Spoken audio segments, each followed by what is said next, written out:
উল্লাপাড়া বাজারে কোথায় গেলে আপনি 30 টাকা থেকে শুরু করে 100 টাকার মধ্যে সুন্দর সুন্দর কানের দুল, 100 টাকা থেকে শুরু করে 200 টাকার মধ্যে সুন্দর সুন্দর মালা সেট এবং চুড়ি থেকে সকল জিনিস পেতে পারেন এই মার্কেটে। আর উল্লাপাড়া কোথায় এই মার্কেটটি অবশ্যই জানতে হলে আমার ভিডিওটি সম্পূর্ণ দেখতে হবে। আসসালামু আলাইকুম এভরিওয়ান, আশা করি সবাই ভালো আছেন, আমিও ভালো আছি। আর আজকে চলে আসলাম আমার একটি ডেইলি ব্লগ নিয়ে। আর আজকে গিয়েছিলাম আমি আমার কলেজের কাজে, যেহেতু অনেকদিন পরে কলেজে গিয়েছি, তো গিয়ে দেখি যে কলেজে সুন্দর করে আলপনা দিয়ে সাজানো হয়েছে, থেকে শুরু করে শেষ প্রান্ত পর্যন্ত এরকম সুন্দর আলপনা দিয়ে সাজানো গোছানো। আর আজকের ওয়েদারটা এত সুন্দর ছিল, চারপাশে একদম আকাশে মেঘ জমেছিল আর সুন্দর মিষ্টি বাতাস বইছিল। বাংলা নববর্ষ উপলক্ষে হয়তোবা এই আলপনা আঁকানো হয়েছে। আমার আসলে বৈশাখের সময় কলেজে আসা হয়নি, তো আজকে এসে দেখে খুবই ভালো লাগছিল। তার উপরে বিশেষ ভালো লাগা কাজ করছিল আমাদের এই সুন্দর বাগান বিলাসে সুন্দর সুন্দর ফুল ফুটে আছে। এই তো তারপরে এই আলপনার ভিডিওগুলো নিতে নিতে আমি আমার ডিপার্টমেন্টের সামনে চলে আসলাম। এই ঘন্টির আওয়াজ শুনে হয়তোবা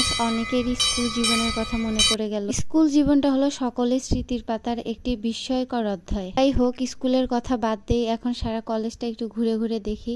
যেহেতু অনেকদিন পরে কলেজে এসেছি, তাই সারা কলেজটা একটু ঘুরে ঘুরে দেখার চেষ্টা করছিলাম। এই যে ভবনটা দেখছেন, এটা আমাদের কলেজে নতুন তৈরি হয়েছে, তাই একটু ঘুরে ঘুরে দেখছিলাম। নতুন ভবনটাকে দেখেন কত সুন্দর আলপনা দিয়ে একে সুন্দর করে সাজানো হয়েছে। দেখে মনে হচ্ছিল পুরো কলেজটায় যেন বাংলার ছোঁয়া লেগেছে। পুরো কলেজটা একা একা ঘুরে ঘুরে দেখছিলাম আর ছোট ছোট ভিডিও নিচ্ছিলাম। স্কুল জীবন কলেজ জীবনটা খুব তাড়াতাড়ি জীবন থেকে চলে যায়, তাই স্কুল কলেজের প্রতি আসলে আমাদের আবেগটাও একটু অন্য রকমের হয়। কলেজটা ঘুরে দেখতে দেখতেই দেখি যে আকাশের অবস্থা খুবই খারাপ, পুরো আকাশে মেঘ জমে আছে, কিছুক্ষণের মধ্যে হয়তোবা বৃষ্টি নামবে।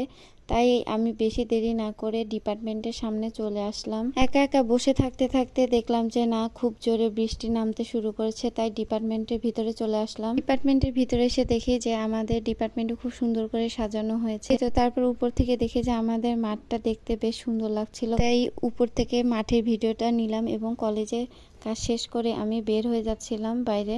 যাওয়ার সময় আবার সেই বাগান বিলাসটি চোখে পড়ে গেল। বাগান বিলাস ফুলটা কেন জানি সবারই খুব পছন্দ। তো তারপর আমার ছোট বোন চলে আসলো, ওকে নিয়ে আবার হ্যাচারির মধ্যে চলে যাচ্ছিলাম। ওর ওখানে কিছু কাজ শেষ করে আমরা আবার বাজারের ভিতরে ব্যাক করব, আমাদের বাজারে কিছু কাজ আছে এই জন্য। যেহেতু আজকের ওয়েদারটা খুবই সুন্দর ছিল, ঘুরতে বেশ ভালোই লাগছিল। তো ঘুরতে ঘুরতে হ্যাচারির মধ্যে চলে আসলাম। উল্লাপাড়ার মধ্যে একটি ফেমাস জায়গা হ্যাচারি, এখানে অনেকেই ঘুরতে আসে অনেক সময়। এই তো তারপর চলে আসলাম, এসে চারপাশের ভিডিও নিচ্ছিলাম। যাই হোক, আমাদের কাজ শেষ করে আমরা আবার আমাদের গন্তব্যের দিকে ফিরে আসলাম। আমরা বাজারের দিকে চলে যাচ্ছিলাম। মূলত আমরা আমাদের এক বড় ভাইয়ের কসমেটিক্স এর দোকানে যাচ্ছিলাম। দোকানটি আসলে কাঁচা বাজারের ভিতরে ছোট্ট একটি দোকান নতুন করেছে, আপনারা চাইলে এসে একবার ঘুরে যেতে পারেন। অল্প টাকার মধ্যে সুন্দর সুন্দর কসমেটিক্স পেয়ে যাবেন। কানের দুল থেকে শুরু করে সুন্দর সুন্দর মালা চুড়ি সকল জিনিসই এখানে পাওয়া যায়। যে সুন্দর সুন্দর গাজরা থেকে শুরু করে মাথায় পরা সকল ধরনের ফুল পেয়ে যাবেন এখানে। এই তো এটা হচ্ছে আমাদের ভাইয়ার দোকান, আপনারা চাইলে এই দোকানে এসে ঘুরে যেতে পারেন। এখানে সব রকমের জিনিসপত্র পাবেন, মেয়েদের প্রসাধনী সবকিছুই পাওয়া যায়।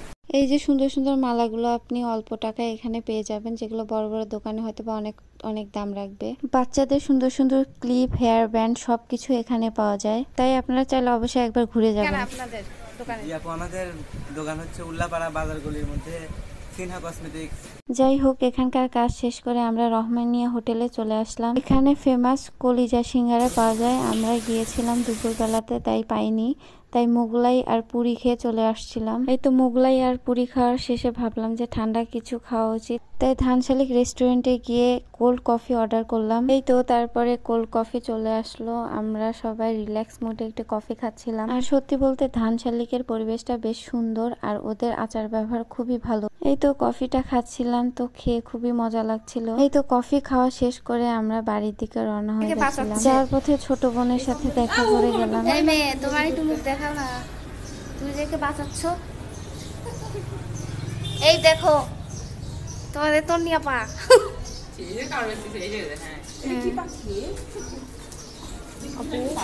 কাউয়া না তো আবার কবুতর নিয়ে দেখা, কবুতরের মতো লাগে। ওর মা আবার কান্নাকাটি করবে। আপনারা সবাই অবশ্যই কমেন্ট করে বলবেন তো এই পাখির বাচ্চাটা কি পাখির বাচ্চা হতে পারে। আমরা এই পাখির বাচ্চাটাকে আবার ওর মায়ের কাছে রেখে আসছিলাম। এই পাখির বাচ্চাটা উপর থেকে পড়ে গিয়েছিল, তাই আমরা আবার উপরে রেখে এসেছিলাম। যাই হোক, আজকের ডেইলি ব্লগটি এখানেই শেষ করছি। ইনশাল্লাহ আবার দেখা হবে। সবাই আমাদের জন্য দোয়া করবেন। আল্লাহ হাফেজ।